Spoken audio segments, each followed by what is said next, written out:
As we enter into this Lenten season, we'll see that there are three themes of the readings throughout. The first is how we are to live. The second is about the passion and death of Christ, the outward thing, looking at that, and what does that mean for us? How does that change our lives, our eternity? And then the third is the inner life of Christ. So, for instance, we'll hear from Jeremiah at one point, you duped me, Lord, and I let myself be duped. It's like, okay, that was what was going on in the heart of Jesus. So in the gospel today, we hear, of course, about the preparation for the crucifixion. It's a good way to kind of start Lent, to remember this is the direction we're going in. We're moving towards the cross. We're moving towards the cross. And in the first reading, we hear about how we are to live, as Moses puts before us this choice.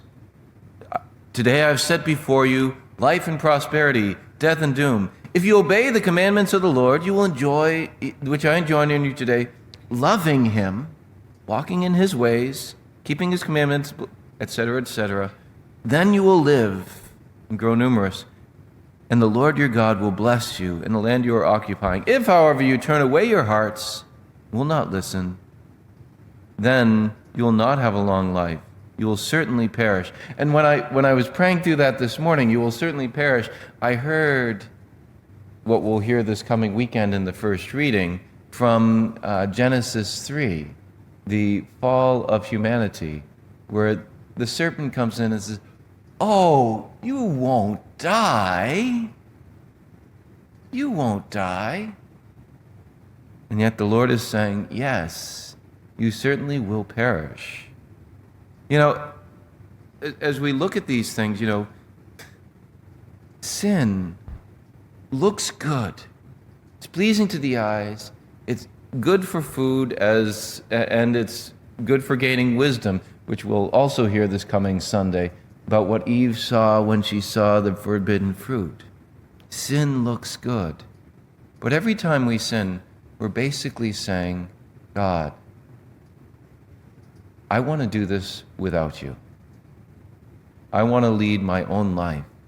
I want to be my own God. I don't need you.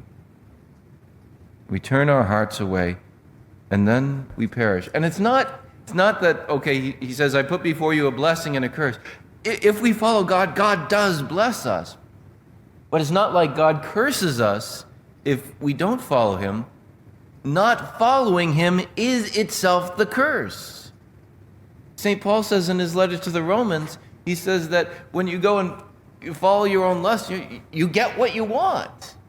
You get those things instead of getting Almighty God, instead of getting the heart of Almighty God.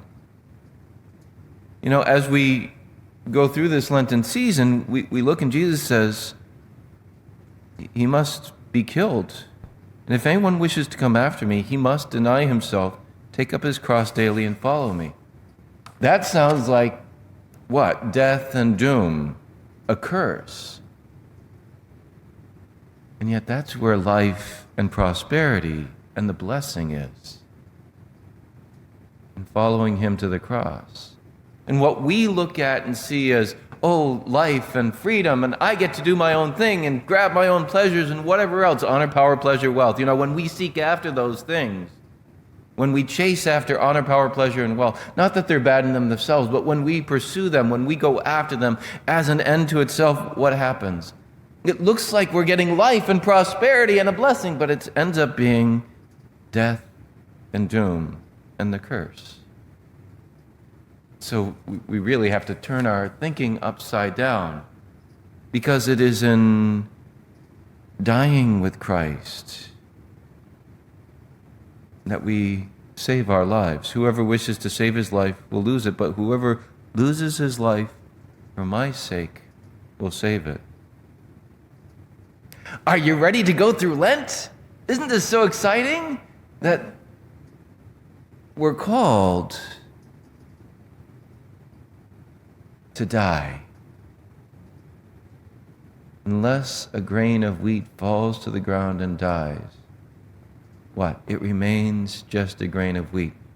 We have to die to ourselves, to our own way of thinking, to our own way of living in order to receive true life, the blessing and prosperity. So we turn to the Lord today and ask him for that grace, because quite frankly, I know me. I can do this for a couple days on my own, but it's going to fail if I don't have God's help. So we turn to God and say, Lord, help us to have the courage we need, the strength we need through this Lenten season to follow you to the cross so that we can find truly that blessing, that life, that prosperity. And not to turn back on our own little kingdoms, our own little selves, seeking out honor, power, pleasure, and wealth, where we'll end up with death and doom and a curse.